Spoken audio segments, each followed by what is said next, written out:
ne si agjensi e kem po që është goxha e vështirë që të kemi komunikim të herpashershëm me institucionet të cilat përmbajnë informata shumë të rëndësishme për ne si agjensia, si ATK në vërtet administratë tatimore, sepse të gjitha të hyrat tatimohen, jo vetëm të hyrat personale, po të hyrat e biznesit, ndërsa zyrtarët publik ka një numër mjaft të madh të tyre që përveç të hyrave personale kanë edhe biznese, dhe kjo na do të ne një mundësi të komunikim drejt për drejt të databazat tona për të verifikuar më lehtë pasuria e zyrtarëve publik, dhe të gjitha të hyrat që ata gjenerojnë dhe të cilat janë të raportuar në ATK, tashmë do të jetë shumë e vështirë të fshihen dhe mos jenë publike, sepse këtu kemi qasje direkt në databazën e administratës tatimore të Kosovës. Kjo është si një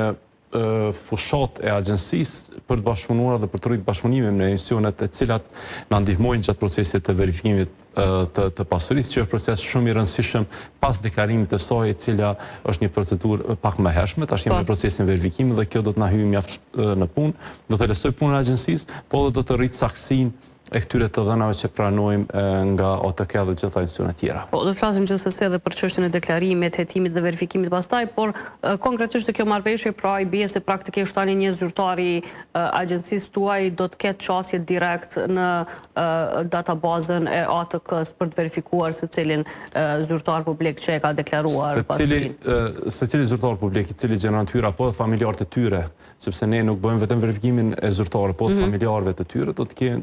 të jetë mundshme verifikim më i saktë dhe më i shpejt i gjitha këtyre të ardhurave, po dhe pasurive në emër të biznesit që mund të jenë të akumuluara ndër vite. Ne duhet ta dimë që bizneset nuk janë gjithçka biznes individual, ku pasuria e biznesit është pasuri e individit, ka edhe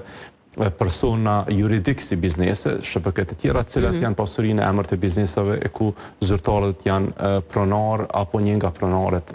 e atyre biznesit. Do ta mundsoj një verifikim më të saktë dhe më të shpejt të pasurisë, do të evitoj të gjitha lëshimet që mund të ndodhin në të kaluarën. Ne, kjo do të jetë një nga ndërlidhet, do të kemi ndërlidhet tjera, besoj shumë afër.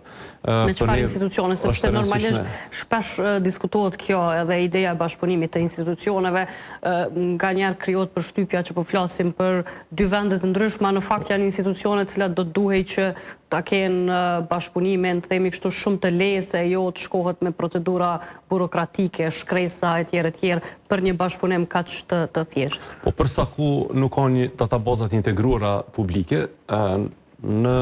më së mirë do të ishte që të ishte një databazë e gjitha institucioneve që kanë dhëna dhe pastaj ato të ndohen në formë të centralizuar, ka vende të ndryshme cilat i kanë këtu, pastaj